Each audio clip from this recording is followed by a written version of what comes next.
அல்லாஹுடைய தூதர் ஸல்லல்லாஹு அலைஹி வஸல்லம் அவர்கள் நம் வீட்டில் நாம் செய்ய வேண்டிய ஒழுக்கங்களை கற்றுத் தந்துள்ளார்கள்.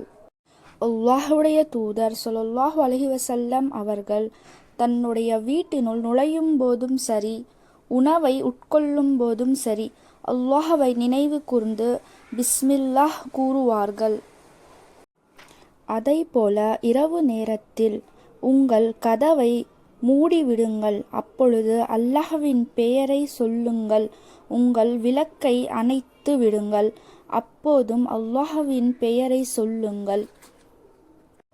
உங்கள் தண்ணீர் பையை சுருக்கிட்டு மூடிவிடுங்கள். அப்போதும் அல்லாஹ்வின் பெயரை சொல்லுங்கள். உங்களுடைய பாத்திரத்தை மூடி வையுங்கள். அதை முழுவதும் மூட இயலாவிட்டாலும் அதன் மீது எதையாவது குறுக்காக வைத்தேனும் மூடிவிடுங்கள். அப்போதும் அல்லாஹ்வின் பெயரை சொல்லுங்கள் என்று அல்லாஹுடைய தூதர் ஸல்லல்லாஹு அலைஹி வஸல்லம் அவர்கள் கூறியுள்ளார்கள்.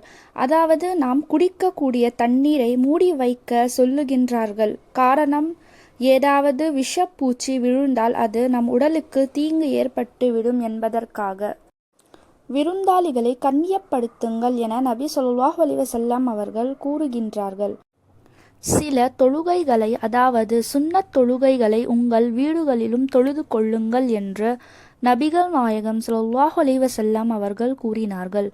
மேலும் அல்லாஹ் ரப்புல் ஆலமீன் கூறுகின்றான், நீங்கள் வீண் விரயம் செய்யாதீர்கள். நிச்சயமாக வீண் விரயம் செய்பவர்களை அல்லாஹ் நேசிக்க மாட்டான். திருக்குர்ஆன் 6வது அத்தியாயம் 141வது வசனம். இன்னும் நிறைய ஹதீஸ்கள் நாம் வீட்டில் எவ்வாறெல்லாம் இருக்க வேண்டும் என்று இருக்கிறது. அது ஒன்றொன்றாக அடுத்த வீடியோவில் பார்க்கலாம் இன்ஷா அல்லாஹ்.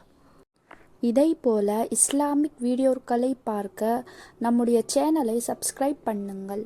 ஜஸாக்கல்லாஹு கைரன் கசீரா.